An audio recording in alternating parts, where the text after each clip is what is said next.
So something a little hilarious. Yes, that. Well, to make the toaster oven a little bit more fun, I got myself some upgraded rear sway bar links, and I'm gonna throw this in there before. Also, these end links. This one is on the left side. This is on the right side. Make sure you jack up the car securely. Jacked up, and put the tires on the other side too, just in case the jack stands fail. Okay, so figured out where this thing goes. So this I don't know what you call this thing, but this link thing, so here's a shock absorber. There's a little hole. This thing, with this thing pointing to the back, you want to stick it in there. Get it in there. So underneath the car, same thing on the passenger side. You might have to just wiggle it. There you go. Oh, where is it? Yeah, just need to wiggle it in a little bit. So I didn't tighten anything up yet, but I just did a test fit to make sure the direction is good to go. Looks all right. And this thing will go into this thing right here. So these are some of the brackets that came with the thing. This is the bushings. There's a little crack in it, so we gotta stick it through that thing. And you got these brackets in 2 pieces. So what I'm thinking this will happen is once you come down here, this part will go on top like that, and this part will connect to that, and that'll connect to that. Therefore, this thing will secure the sway bar. Put this thing on there. It's kind of tight.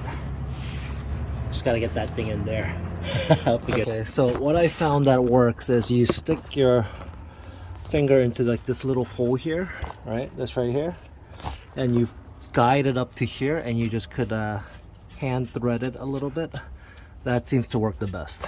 Webby things, take these things off, and then what we're gonna do is get this thing that goes right in there. And then when you gotta put some of this goopy stuff inside so it doesn't make funny sounds.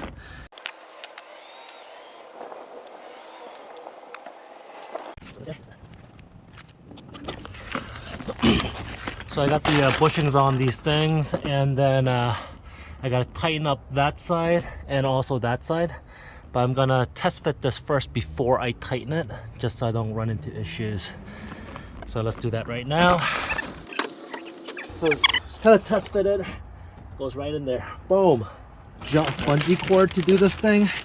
I don't really have one, so this sleeve thing, I'm just gonna use that. So you just kind of tie this guy up. Now I get the little brackets, put the little washer on there. You got the little bracket thing. I'm gonna put it this way, like that. Push this guy in.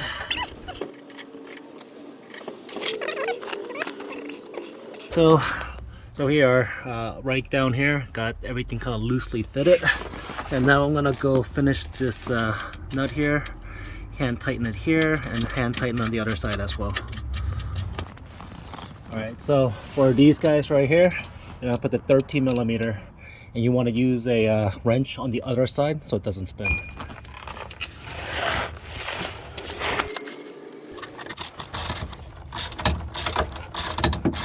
Alright, so pretty much finished everything. That's tightened up.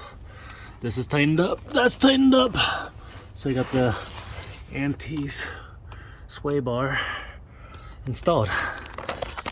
And it took right around maybe an hour and a half.